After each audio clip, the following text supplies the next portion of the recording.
बिहार में एक बड़ा वोट बैंक है महिलाओं का, जिसको नीतीश कुमार ने शुरू से ही साधा है। इसी का हिस्सा रहा है 50% जो आरक्षण रहा हो, या इसी का शराबबंदी रहा हो, पोशाक हो, साइकिल हो, ये सब, या बालिका प्रोत्साहन योजना। मैं सबके साथ इन सिंक हूँ, मुझे सब सही लगता है। लेकिन नीतीश कुमार जब केवल वोट के लिए ही सारे डिसीजंस करेंगे, तो इस बात से मुझे आपत्ति है। आपको लगता है कि शराब पीने से, शराब फिनाइल नहीं है। शराब पीकर इस देश में बड़े बड़े जगहों पे, बड़े बड़े शहरों में बड़े बड़े लोग अपने आप को सुरक्षित रखते हैं। और आप ही ने शराब की जो दुकानें हैं गली गली खुलवाई थी, तब आपको नहीं लगा था कि शराब पीने से इसका आदत लग जाएगा। एक चीज जो शराब के बोतल पर लिखी होती है खास तौर पर कि इसका आदत लग सकता है, वो आपको नहीं, तब नहीं पता था। तब नहीं पता था, बिल्कुल। आपने आदत लगने दिया और फिर आप चाहते हैं कि रातों रात आदत बदल जाए। संभव है? किसी भी व्यक्ति को अगर एडिक्शन है तो एडिक्शन का तरीका होता है थेरेपी। आपने कितने लोगों को थेरेपी कराई? कितना, बिल्कुल। आपने कितने लोगों को रिहेबिलिटेट किया? कुछ नहीं, जीरो। ये व्यक्ति खाएगा क्या, पिएगा, इस पर सरकार तो पहले नियम बनाती है और फिर उस नियम पे जब फजीहत होती है, मरते हैं लोग। क्या शराब जो पी रहा है शराबबंदी के दौरान, उसकी वजह से लोग मरे हैं क्या? जी नहीं। क्या इसमें सिस्टम के फेलियर नहीं है? बिल्कुल। क्या बॉर्डर पर खड़ी पुलिस और बिहार में बैठे हुए लॉ मेकर्स इसके लिए जिम्मेवार नहीं है? क्या उन्हें नहीं सोचना चाहिए था कि जब लोग मर रहे हैं नकली शराब पीकर, तो इसके लिए वैकल्पिक व्यवस्था क्या हुई है? आप ये कह दीजिएगा कि जो शराब पिएगा वो मरेगा ही, तो ये जायज नहीं है। क्यों नीतीश कुमार का स्टैंड होना चाहिए? क्योंकि एक बड़ा वोट बैंक है, 70% के आसपास का, जिस वोट बैंक पर इनकी नजर है, और उस वोट बैंक को ये समझ रहे हैं कि लालू यादव कभी भी पास्ट हो सकते हैं। तो जब लालू पास्ट हो जाएंगे, रामविलास हैया नहीं है, अब मुलायम सिंह का स्थिति खराब है, आसपास के आप देख सकते हैं मायावती और नीतीश कुमार, इन दोनों का जवानी फूटा है। नीतीश कुमार और तेजस्वी यादव को कई बार साथ आने का अवसर हुआ, कई बार लगा कि नीतीश और तेजस्वी एक हो जाएंगे, लेकिन ये नहीं हो रहे हैं। इसके पीछे नीतीश कुमार का सबसे बड़ा डर एक है। नीतीश को लगता है कि तेजस्वी को एक बार वो कुर्सी अगर दे देते हैं तो वो मांझी की तरह वापस नहीं ले पाएंगे। उन्हें लगता है कि एक बार देने के बाद ये हाथ से बाहर निकल जाएगी और जदयू का फिर दोबारा मुख्यमंत्री आजीवन नहीं होगा।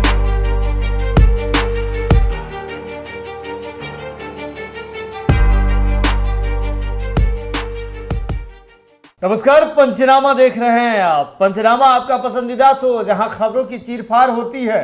हर रोज कोई ना कोई खबर हमारे स्टेशन पर होता है, जिसकी चीरफाड़ करके उसके तह तक पहुंचते हैं हमारे संपादक डॉक्टर नमन मिश्रा जी। पंचनामा की टीम लगातार बिहार के राजनीतिक गलियारों से ऐसी खबरों को ढूंढ करके ला रही है, डिटेक्ट कर रही है, अलग अलग प्रोसेस से जाकर के उसका टेस्ट कर रही है, और टेस्ट के बाद आपके सामने पूरा जो है टेस्ट रिपोर्ट लेकर के आती है और आपको बताती है कि कहाँ, क्या और कैसे, किस वजह से ये हो रहा है और इसका इलाज क्या है। तो ऐसे ही एक हमारे पास आज फिर खबर है। भाजपा से धोखे के बाद नीतीश कुमार और तेजस्वी यादव एक हो गए हैं। घोषणा जल्द होना है, ऐलान बाकी है, तिथि निर्धारित की जा रही है। इस खबर की क्या सच्चाई है, इसकी चीरफाड़ करके हमारे तह तक पहुंचेंगे हमारे संपादक डॉक्टर नमन मिश्रा जी। सीधे चलते हैं, इस खबर का थोड़ा चीरफाड़ कीजिए। नीतीश कुमार तेजस्वी कैसे एक हो गए? इस खबर के चीरफाड़ करने से पहले थोड़ा सा हम लोगों को फिर पीछे चलना पड़ेगा। जिस वक्त चर्चा नीतीश और भाजपा की एक साथ चलने की हुई थी कि अब नीतीश और भाजपा एक साथ ही चलेंगे, इनका गठबंधन टूटेगा नहीं, चुनाव जैसे ही संपन्न हुआ, उन सारी चीज़ों पर फिर से एक बार रिकंसिडरेशन हुआ। नीतीश कुमार इस संशय में आ गए थे, भाजपा के कई नेता इस घमंड में आ गए थे कि अब नीतीश कुमार का दिन दुनिया समाप्त है। तीसरे नंबर की पार्टी हो गए हैं, जिस चाल को चला था भाजपा ने उसमें सफल हो गई। अब नीतीश कुमार के पास कोई रास्ता बचा नहीं। लेकिन भाजपा इस बात को जानती थी कि नीतीश कुमार को वर्तमान परिस्थितियों में अगर ज्यादा दबाव बनाते हैं तो नीतीश तुरंत तेजस्वी के साथ भाग जाएंगे। बिल्कुल। और नीतीश तेजस्वी के साथ भागेंगे तो तेजस्वी सरकार बन जाएगी। नीतीश को बस इतना ही तय करना था वर्तमान उस समय नीतीश और तेजस्वी के अंतिम वार्तालाप के हिसाब से कि नीतीश नहीं तेजस्वी मुख्यमंत्री बन जाए। तो नीतीश कायदे से कई बार ऐसी कुर्बानी दे चुके हैं। छिपकली के पूछ छोड़कर पूरी छिपकली बचा लेना। हाँ, बिल्कुल। मांझी जी इसी का एक उदाहरण है, आरसीपी सिंह इसी का उदाहरण है। देखिए, नीतीश कुमार और तेजस्वी यादव को कई बार साथ आने का अवसर हुआ, कई बार लगा कि नीतीश और तेजस्वी एक हो जाएंगे, लेकिन ये नहीं हो रहे हैं। इसके पीछे नीतीश कुमार का सबसे बड़ा डर एक है। नीतीश को लगता है कि तेजस्वी को एक बार वो कुर्सी अगर दे देते हैं तो वो मांझी की तरह वापस नहीं ले पाएंगे। उन्हें लगता है कि एक बार देने के बाद ये हाथ से बाहर निकल जाएगी और जदयू का फिर दोबारा मुख्यमंत्री आजीवन नहीं होगा। बिल्कुल। तो ऐसी स्थिति में नहीं जाना चाहते हैं वो। और दूसरी बात, जो वर्तमान स्थिति है भाजपा के साथ, उसमें भी बहुत दिन तक नहीं रह सकते हैं। हालांकि ये सरकार ये सरकार टू फार कमिटेड है। यानी टेंडर ठेका और 2 चुनाव की जीत के बाद अब एक्सपेंशन है, एमएलसी की लिस्ट लंबी है, इन सब को करने में नीतीश कुमार और भाजपा इस तरीके से इंटरट्वाइन हो गए, यानी आपसी उलझ गए के धागे कि अगर यहाँ से नीतीश कुमार का तय कर लेते कि भाजपा को छोड़ देना है तो बहुत कुछ टूटेगा। ये केवल एक धागा नहीं टूटेगा, इसके साथ साथ कई छोटे छोटे महीन धागे हैं जो टूटेंगे। और आप अक्सर एक बात समझ लीजिए, रस्सी एक धागे से मजबूत नहीं होती है, कई अनेकों धागे जब आपस में मुड़ते हैं तब रस्सी मजबूत होती है। तो ये जब धागे टूटेंगे तो फिर उसके चलते बहुत से कॉन्सिक्वेंसेस होंगे जिनको भुगतना पड़ेगा। जब देखिए दुनिया में कोई भी आपका दुश्मन हो जाए आपको कोई खास फर्क नहीं पड़ेगा, आप लड़िएगा उससे, लेकिन जब दोस्त दुश्मन हो जाए तो जानते हैं क्या होता है, वो आपकी कमियां जानता है। बिल्कुल। वो आपके साथ बैठकर सारी स्ट्रेटजीज में आपको समझा है, तो वो बेहतर समझता है कि आपको कमजोर कैसे किया जा सकता है, आप पर वार कहाँ करना चाहिए, कमजोरी कहाँ है।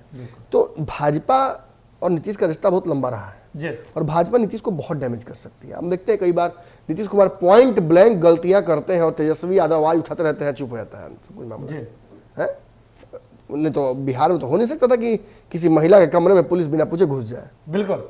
मार के माथा पर का एक बाल उड़ा देगा पब्लिक, लेकिन पब्लिक चुप क्यों है? विपक्ष पर भी बहुत भरोसा नहीं है, विपक्ष की जो स्थिति है उस पर भी बहुत भरोसा नहीं है। विपक्ष उस प्रचंडता के साथ सामने नहीं आ पा रहा है जो कि होना चाहिए, उसमें कमी भी है। विपक्ष चाहकर भी मीडिया स्पेस को नहीं एक्वायर कर पा रहा है। बिहार में बड़ा एक वर्ग है जो मीडिया और खबरों का, जो कि सत्ता पक्ष के हाथ में है। और अब बातें क्या करनी, अब तो कई हमारे सहकर्मी काम कर रहे हैं ऐसे ऐसे चैनलों में जो कि सीधे तौर पर सरकार द्वारा प्रायोजित है। बेशर्मी की हदें पार हो गई हैं पत्रकारिता में भी। खैर हम उस पर चर्चा करने नहीं आए, जिसको अगर ईमान माँ बाप का संस्कार सब दाव पर लगाकर अगर सत्ता पक्ष की दलाली ही करना है तो करें। यहाँ विपक्ष की दलाली करने वाले लोग भी हैं, दोनों तरफ लोग खड़े हैं। बीच वाले जो हैं वो दोनों तरफ से गाली सुनते हैं। जो तटस्थ है, जिसको जो हम अगर कभी बात कर देते तेजस्वी के खिलाफ तो हमें कहा जाएगा कि नीतीश कुमार से पैसा लेता है। अगर हम कह दें कि नीतीश अच्छे हैं तो या नीतीश की कोई बात अगर बोल दीजिए, तेजस्वी कमी निकाल दीजिए तो सत्ता पक्ष से पैसा लिया। लेकिन कई लोग ऐसे हैं जो लगातार एक ही लाइन पर चले जा रहे हैं और समझ में किसी को आ नहीं रहा है। खैर वक्त सबका सब कुछ तय करता है। आज जिस तरीके से सदन के अंदर शराब मिल गई, अब डीजीपी कार्यालय में सुना मैंने कि शराब मिल गई। अब ऐसी चीजें जब होंगी तो आपको क्या लगता है कि जनता कितने दिन तक बर्दाश्त कर पाएगी? म्यूटिनी होता है, विद्रोह होता है, गृहयुद्ध की स्थितियां आती हैं। क्यों आती हैं? जब जनता पर आप जबरदस्ती दबाव बनाइएगा, अपने नियम थोपिएगा। और देखिए नियम थोपना तक भी सही है अगर उसमें यूनिफॉर्मिटी हो, लेकिन सदन के अंदर बैठ के कोई कह दे कि शराब चालू कर दीजिए, नीतीश जी आपका अपना सहयोगी मंत्री, तो वो आपको जायज लगता है, उस पर आप कुछ नहीं कहते हैं। और आम आदमी को आपने निर्देशित कर रखा है कि शराब का नाम तक मत लेना, नाम तक नहीं लेना। तो यही दोहरे चरित्र के ऊपर ही सारा हमारा लड़ाई है। हम ये नहीं कहते कि बिहार में शराब खोल दीजिए, सबको पीने दीजिए, लोगों को सरेआम घूमने दीजिए और गाली गलौज करने दीजिए। लड़ाई बिल्कुल शराबबंदी की वजह से एक बड़ा हिस्सा जो कि शराब पीकर अपने आप को काबू में नहीं रख पाता है वो घर बैठा हुआ है, वो एंटी न्यूसेंस नहीं क्रिएट कर पाता है, वो सड़कों पर हुड़दंगी नहीं कर पा रहा है। बारातियों और जो शादी ब्याह का फंक्शंस थे उनमें मारपीट कम हो रही है। अब देखिए ना, सामने दिख रहा है। लेकिन इसका मतलब ये नहीं कि आप महिलाओं के कमरे में घुस जाइए, कहिए कि टॉवल पहन के अपनी पत्नी को बाहर आने के लिए कहिए। बेशर्मी की हदें पार। बिल्कुल बिल्कुल बिल्कुल। और सबसे बड़ी बात कि जब मुखिया इसको जस्टिफाई कर देते हैं सदन में खड़े होकर कि नहीं पुलिस जो कर रही हो सही है, गलत लगता है, बुरा लगता है। हर समझदार इज्जतदार व्यक्ति जब वो सरकार चुनता है तो वो मानकर चलता है कि ये हमारे निजता का उल्लंघन कभी नहीं करेंगे। लेकिन जब सरकार एकमात्र काम कर देती है निजता का उल्लंघन तो बहुत बुरा लगता है। आपको मैं बता दूं एक छोटा सा वाक्य है, हालांकि इससे जुड़ा नहीं है लेकिन फिर भी इम्पोर्टेंट है। अमेरिका में सेनेट की बैठक एक बार हुई और विशेषकर फेसबुक, ट्विटर, गूगल और एप्पल के सीईओ को बुलाया गया वो वीडियोस अवेलेबल है ओवर द इंटरनेट, आप जाकर सर्च कर देख सकते हैं। इन सब से अंत इनको इनकी क्लास लगाई गई और इनसे पूछा गया कि जब आपके पास किसी व्यक्ति का शादी, ब्याह, जन्म, जात, उसकी विचारधारा, उसके परिवार, उसके मित्र, सबकी जानकारी है, तो उसकी निजता का उल्लंघन आप नहीं करते होंगे। आप लोगों को ऐड कैसे दिखाते हैं, किस आधार पर दिखाते हैं? अगर कोई व्यक्ति एक बार सर्च कर लेता है कि दाढ़ी बनाने वाला ट्रिमर, तो आप उसको 500 ट्रिमर अलग अलग कंपनियों के क्यों कैसे दिखाते हैं? मतलब कि आप उस डेटा को प्रोसेस करते हैं और आप उसके निजी जो जानकारियां हैं उनको आप अपने पास रखते हैं सहेज कर। तो वायलेशन ऑफ प्राइवेसी है वो, बिल्कुल। तो और सोचिए कि कितना वहां की सरकारें आगे हैं कि वो फेसबुक, गूगल और जिसको हमने खुद कंसेंट दिया है उनको तक बुलाकर क्वेश्चन करती हैं। और बिहार में ऐसा हो रहा है कि व्यक्ति खाएगा क्या, पिएगा, इस पर सरकार तो पहले नियम बनाती है और फिर उस नियम पे जब फजीहत होती है, मरते हैं लोग। क्या शराब जो पी रहा है शराबबंदी के दौरान, उसकी वजह से लोग मरे हैं क्या? जी नहीं। क्या इसमें सिस्टम के फेलियर नहीं है? बिल्कुल। क्या बॉर्डर पर खड़ी पुलिस और बिहार में बैठे हुए लॉ मेकर्स इसके लिए जिम्मेवार नहीं है? बिल्कुल। क्या उन्हें नहीं सोचना चाहिए था कि जब लोग मर रहे हैं नकली शराब पीकर, तो इसके लिए वैकल्पिक व्यवस्था क्या हुई है? जी। आप ये कह दीजिएगा कि जो शराब पिएगा वो मरेगा ही, तो ये जायज नहीं है। पूरी दुनिया में शराब पीकर लोग मर नहीं रहे हैं जी। आप एक आंकड़ा देकर 5 लाख लोग हर साल मर जाते हैं, किसी को दिग्भ्रमित नहीं कर सकते हैं। उससे ज्यादा लोग सड़कों पर मर जाते हैं जी। उससे अलावा आकाशीय बिजली गिरने से मरते होंगे। सांप काटने से बिहार में कितने लोग मरते हैं, इस पर तो चर्चा ही नहीं करेंगे जी। और आपके स्वास्थ्य व्यवस्थाओं के चलते लोगों को सिंपल सांप काटने का इंजेक्शन जो होता है वो मुहैया नहीं हो पाता है और लोग मरते हैं। कोरोना में इतने लोग मरे, किस कौन जिम्मेवारी लेगा उसकी जी? आपके इंफ्रास्ट्रक्चर नहीं थे ना, आपने ऑक्सीजन की सिलेंडर्स की सप्लाई बंद कर दी थी, था ही नहीं आपके पास। इसका नहीं चर्चा कीजिएगा। बाढ़ से इतने लोग मर जाते हैं हर साल, इसका चर्चा नहीं कीजिएगा। चमकी बुखार आता है हर साल, बच्चे मर जाते हैं, अब तक इलाज नहीं खोजा आपने, इस पर चर्चा नहीं कीजिएगा। आपको लगता है कि शराब पीने से, शराब फिनाइल नहीं है। शराब पीकर इस देश में बड़े बड़े जगहों पे, बड़े बड़े शहरों में बड़े बड़े लोग अपने आप को सुरक्षित रखते हैं। और आप ही ने शराब की जो दुकानें हैं गली गली खुलवाई थी, तब आपको नहीं लगा था कि शराब पीने से इसका आदत लग जाएगा। एक चीज जो शराब के बोतल पर लिखी होती है खास तौर पर कि इसका आदत लग सकता है, वो आपको नहीं, तब नहीं पता था, तब नहीं पता था। बिल्कुल। आपने आदत लगने दिया और फिर आप चाहते हैं कि रातों रात आदत बदल जाए। संभव है? किसी भी व्यक्ति को अगर एडिक्शन है तो एडिक्शन का तरीका होता है थेरेपी। आपने कितने लोगों को थेरेपी कराई? कितना? बिल्कुल। आपने कितने लोगों को रिहेबिलिटेट किया? कुछ नहीं, जीरो। बिहार में अगर आप जाइएगा नशा मुक्ति केंद्रों की स्थिति यह है कि बिहार में हर नशा मुक्ति केंद्र में गांजा, चरस, अफीम, स्मैक सभी की डिलीवरी का रेट फिक्स है जी। जब वहां लेके अपने परिजनों को आप जाते हैं कि नशा छुड़वाने का, तो वहां नशा के नया लत सिखा दिया जाता है। शराब छुड़ाने लगे गांजा पीने लगेगा, गांजा छुड़ाने लेके जाएगा तो वहाँ चरस पीने लगेगा। नया नया बीमारी धराया जा रहा है और ये आंकड़े सार्वजनिक है, आप जाकर चेक कर सकते हैं। अब इससे अंतर नहीं होते हैं, विषय पर वापस आते हैं जी। ये सब कहने का मकसद ये था कि नीतीश कुमार बहुत सेलेक्टिवली कोई चीज करते हैं। बिल्कुल। नीतीश कुमार को अगर कोई चीज बुरी लगती है तो वो पूरे बिहार को बुरा मानना पड़ेगा, और नीतीश को कोई चीज अच्छी लगती है तो पूरे बिहार को मानना पड़ेगा। नीतीश अगर कहते हैं कि भाजपा के साथ मिल नहीं जाएंगे, मिट्टी में मिल जाएंगे, तो आप मानिए। और नीतीश जब कह देते हैं कि नहीं देखिए मिट्टी में नहीं मिलेंगे, भाजपा के साथ ही जाएंगे, तो आप मानिए। कोई परिवार का मुखिया भी अपने बच्चों पर इस तरह से जुल्म नहीं ढाता है। जो मैं कहूँ वही सही।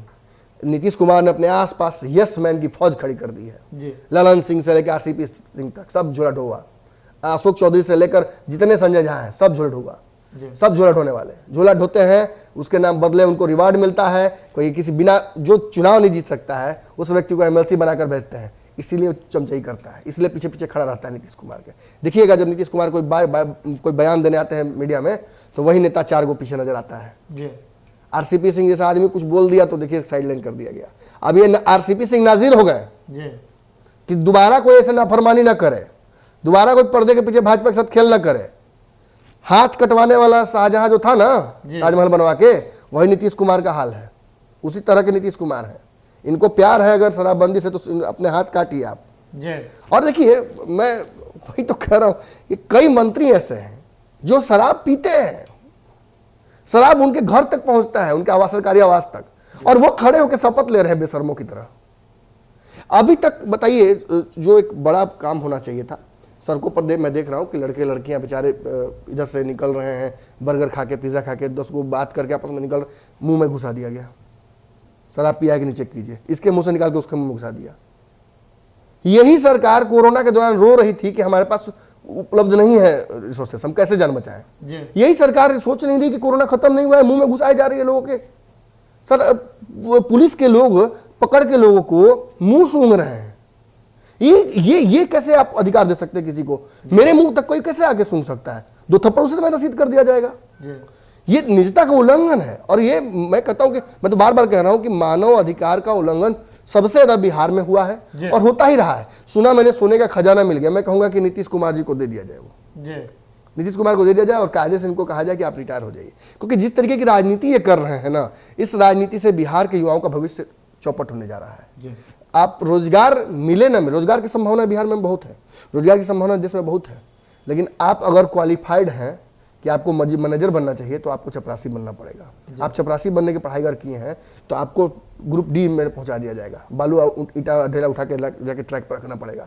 और ये हो रहा है, इस वजह से गुस्सा है बिहार के युवाओं में, लोगों में अगर गुस्सा है, और इस वजह से अपॉर्चुनिटीज बन रही हैं। आज तेजस्वी यादव उठकर जाते हैं नीतीश कुमार के पास, विपक्ष के पूरे अपने समूह को लेकर जाते हैं और कहते हैं कि नीतीश जी हमें लगता है कि हमें जातिगत जनगणना करानी चाहिए। जातिगत जनगणना पर नीतीश कुमार का स्टैंड क्या है कि होना चाहिए। क्यों नीतीश कुमार का स्टैंड होना चाहिए? क्योंकि एक बड़ा वोट बैंक है 70% के आसपास का, जिस वोट बैंक पर इनकी नजर है, और उस वोट बैंक को ये समझ रहे हैं कि लालू यादव कभी भी पास्ट हो सकते हैं। तो जब लालू पास्ट हो जाएंगे, रामविलास है नहीं है, अब मुलायम सिंह का स्थिति खराब है, आसपास के आप देख सकते हैं मायावती और नीतीश कुमार, इन दोनों का जवानी फूटा है, राजनीतिक जवानी। इन बुरा मत मानिएगा, राजनीतिक जवानी। हालांकि वो तो बोल दिया आज की लोगों बहुत खूबसूरत लगती हैं आप, क्या क्या मैं उसमें नहीं जाऊंगा, लेकिन राजनीतिक जवानी फूटा है। ममता बनर्जी देश की मुख्य प्रधानमंत्री बनने की स्थिति में इतना लगी हुई हैं, प्रशांत किशोर उनके लिए कर रहे हैं फील्डिंग, और नीतीश कुमार भी इसी गाड़ी पर सवारी करना चाहते हैं। ये साफ दिख रहा है। और इसके पीछे जो बड़ा वोट बैंक है, जिसको साथ के लालू यादव 15 साल शासन किए हैं, वो नीतीश कुमार को दिख रहा है। आज अगर व्यापकता बढ़ जाए नीतीश कुमार के उस वोट बैंक की और ओबीसी तक पहुंच जाए वो व्यापकता, तो सारे यादव वोटर्स भी इनके पास आ जाएंगे। और नीतीश और तेजस्वी दोनों ये बात जानते हैं। एक को लॉकुस में इंटरेस्ट है, एक को एमवाई में इंटरेस्ट है। एमवाई तो घसक ही रहा है, लॉकुस नया सध रहा है। ऐसी स्थिति में इन दोनों का एक जगह आना भाजपा द्वारा उत्पन्न परिस्थितियों की वजह से हुआ है। भाजपा भी जानती है कि बिल्ली गले में घंटी तो बंधना ही है, लेकिन भाजपा इसकी गारंटी नहीं लेना चाहती, इसका श्रेय नहीं लेना चाहती है कि हम वो हों। और आज जातिगत जनगणना की बात हो रही है, भाजपा ने स्पष्ट कर दिया, कोर्ट में भी चलेगी भाजपा कि हम अपने नहीं करा सकते हैं। तो ऐसी स्थिति में हमेशा से ऑप्शन था बिहार सरकार के पास कि वो खुद करा ले। इसके लिए भाजपा ने दबाव नहीं बनाया है, आप खुद करा सकते हैं। लेकिन नीतीश कुमार जब ये जाएंगे तो बिहार में नीतीश कुमार के जो एक प्रक्रिया है सार्वजनिक, उस प्रक्रिया से होकर आएंगे और पारित करा के वो कराएंगे जातिगत जनगणना। लेकिन इसके बाद तुरंत भाजपा इन पर दबाव बनाएगी पॉपुलेशन कंट्रोल बिल का। तब नीतीश कुमार को भाजपा की बात माननी पड़ेगी। आज नीतीश कुमार जो बहुत सेफली, मैं कहूँगा बहुत स्मार्टली इस क्वेश्चन को अवॉइड करके कहते नहीं, बिहार में महिलाएं बहुत रोजगार उनको मिल रहा है, बहुत शिक्षा मिल रहा है, महिलाएं आगे बढ़ रही हैं, अब जनसंख्या नियंत्रण अपने आप हो रहा है। नहीं हो रहा है। आप आंकड़ों से खेल कर ये नहीं कह सकते हैं कि आप ही सही हैं। बिहार में आज भी महिलाओं की स्थिति जो है वो बेहतर आप समझ सकते हैं। आप छोटा छोटा जो थिएट्रिकलिटी करते हैं उससे एक वोट बैंक को आप साधने की कोशिश करते हैं। बिहार में एक बड़ा वोट बैंक है महिलाओं का, जिसको नीतीश कुमार ने शुरू से ही साधा है। इसी का हिस्सा रहा 50% जो आरक्षण रहा हो, या इसी का शराबबंदी रहा हो, पोशाक हो, साइकिल हो, ये सब, या बालिका प्रोत्साहन योजना, मैं सबके साथ इन सिंक हूँ, मुझे सब सही लगता है। लेकिन नीतीश कुमार जब केवल वोट के लिए ही सारे डिसीजंस करेंगे तो इस बात से मुझे आपत्ति है। मुझे इस बात से आपत्ति है कि वो व्यक्ति जो वोट बैंक नहीं है नीतीश का, वो कहाँ जाएगा। आज नीतीश अपनी सहूलियत से तेजस्वी यादव को बुला भी लेते हैं। आज अपने सहूलियत से नीतीश कुमार तेजस्वी यादव या भाजपा को छोड़ भी देते हैं। कल ही आपने देखा कि मंत्री के साथ जो व्यवहार हुआ, आपको क्या लगता है कि इसके पीछे सरकार की मंशा नहीं स्पष्ट हो रही है? भाजपा के नेताओं को जिस तरीके से जलील किया जा रहा है मंत्रियों को, जिस तरीके से सार्वजनिक मंचों पर आप देख रहे हैं, या ये भाजपा के अन्य जो, चाहे भाजपा अगर कोई नियम कानून लेकर ही आती है, नीतीश कुमार का स्टैंड देखिए उस पर। जी अब खास तौर पर दो जो उपचुनाव का सीट जीत गए हैं नीतीश कुमार, इसके बाद से और ताकत इनकी बढ़ गई है। जी और मने मने इनको लग रहा है कि अभी नंबर 1 है। नंबर 1। तो ऐसी स्थिति में कहीं ना कहीं दबाव भाजपा पर बन रहा है, और भाजपा पर दबाव बनता देखकर, और अपने बाबा ने तो स्पष्ट कहा ही था, जी तो मुझे लगता है आज से 8 दिन पहले बाबा ने कहा था, जब लालू यादव आए थे तो बाबा ने कहा था कि अब लालू यादव अंतिम गुरु ज्ञान दे के तेजस्वी को निकलेंगे यहाँ से। जी तेजस्वी यादव को उन्होंने स्पष्ट कर दिया था कि नीतीश कुमार से इस तरह से जीत नहीं पाओगे, आपका भी वोट बैंक बहुत डिवाइडेड है, आपके एलाइज तैयार नहीं है। आप सोचिए ना, कायदे से नीतीश कुमार जो पिछले चुनाव में 2019 के चुनाव में जो जितने भी एलाइज थे महागठबंधन के तेजस्वी यादव के, वो सारे तो अब गायब हैं। 2020 वाले बिल्कुल एक नहीं था, वो साथ में है आज। साथ में लेफ्ट की पार्टियां जो नहीं थी वो आज साथ में है, साथ में। और जितने साथ थे वो सभी देखिए सभी गायब है। अब कांग्रेस की मजबूरी है कि वो एनडीए नहीं आ सकती है, जी वरना वो भी वहीं बैठे रहती, लेकिन वो भी इंतजार में है नीतीश के ही। जी तो ऐसी स्थिति में अब बहुत बच नहीं जाता है, अब सारे वोट बैंक को जोड़ते हैं तब एक जगह इकट्ठा होते हैं। मुझे लगता है तेजस्वी यादव ने को लालू यादव ने 2 ही ऑप्शन दिया है, जी या तो चिराग पासवान को जोड़कर नया गठबंधन बनाने की कोशिश करो, उसको टेस्ट करो। शायद हमको लगता है बेचहा में, इसलिए मैं बेचहा पर ज़्यादा फोकस कर रहा हूँ, बेचहा में वहाँ वो फ्लोर टेस्ट होगा उसका, और उसके बाद तय होगा कि आखिर क्या करना है। लेकिन अगर ये सक्सेसफुल नहीं हो पाता है तो अंततः नीतीश और तेजस्वी को एक करने की कवायद फिर शुरू होगी, और तेजस्वी यादव को आज नहीं तो कल ये बात मानना ही पड़ेगा कि नीतीश के साथ ही चलने में फिलहाल उनको फायदा है। अब बात यही है कि जैसा कांग्रेस इंतजार कर रही है वैसे तेजस्वी को इंतजार करना पड़ेगा। ये छोटे छोटे जो मुलाकातें होती हैं जैसे आज हुई हैं, इन्हीं मुलाकातों के तहत ही ये बड़ी रणनीतियाँ बनती हैं, और आगे चल के जो एक राजनीतिक दिशा होती है तय, वो इसी से होती है। आज जो इन लोगों की मुलाकात हुई है, जो उन्होंने तय कर दिया कि हम अपने स्तर पर जातिगत जनगणना कराएंगे, इसका रूपरेखा बहुत जल्दी स्पष्ट करके सार्वजनिक रूप से घोषित भी करेंगे, और सदन में इसके लिए प्रस्ताव भी लाया जाएगा। देखिए, लालू प्रसाद यादव जी आए थे तो बाबा ने स्पष्ट कर दिया था कि गुरु ज्ञान दे करके जाएंगे, जो अंतिम होगा तो दे दिया है लालू प्रसाद यादव ने। और लालू प्रसाद यादव जी जब नहीं है तो राबड़ी देवी उसका पूरा जो है कार्यभार संभाल रही है। देखिए ना कि कल देखिए नेता प्रतिपक्ष तेजस्वी यादव जी सदन में चर्चा करते हैं जातिगत जनगणना वाले मसले पर, नीतीश कुमार जी से मुलाकात करते हैं। उसके अगले दिन, ठीक अगले दिन, राबड़ी देवी हाथ में तख्ती लिए दिखती हैं जिसमें लिखा रहता है कि जातिगत जनगणना लागू करो। इसके बाद अगर देखें तो नीतीश कुमार जी के वेट में जो है अभी कांग्रेस भी है, और अब राजद को भी फिलहाल करना पड़ेगा, क्योंकि आने वाले समय में अगर कुछ राजनीति में उलटफेर होती है इसके बाद ही सभी तरह की संभावनाएं बन रही है। जुड़े रहे आप पंचनामा के साथ। कैसा लगता है आपको हमारा ये विशेष शो, आप हमें बिल्कुल बता सकते हैं। कमेंट बॉक्स लगातार खुले हुए हैं, जुड़े रहे आप पंचनामा के साथ। खबर को देख लिया, जरूरत है इसे शेयर करने की, शेयर करके अन्य लोगों तक पहुंचाने की। बहुत बहुत धन्यवाद।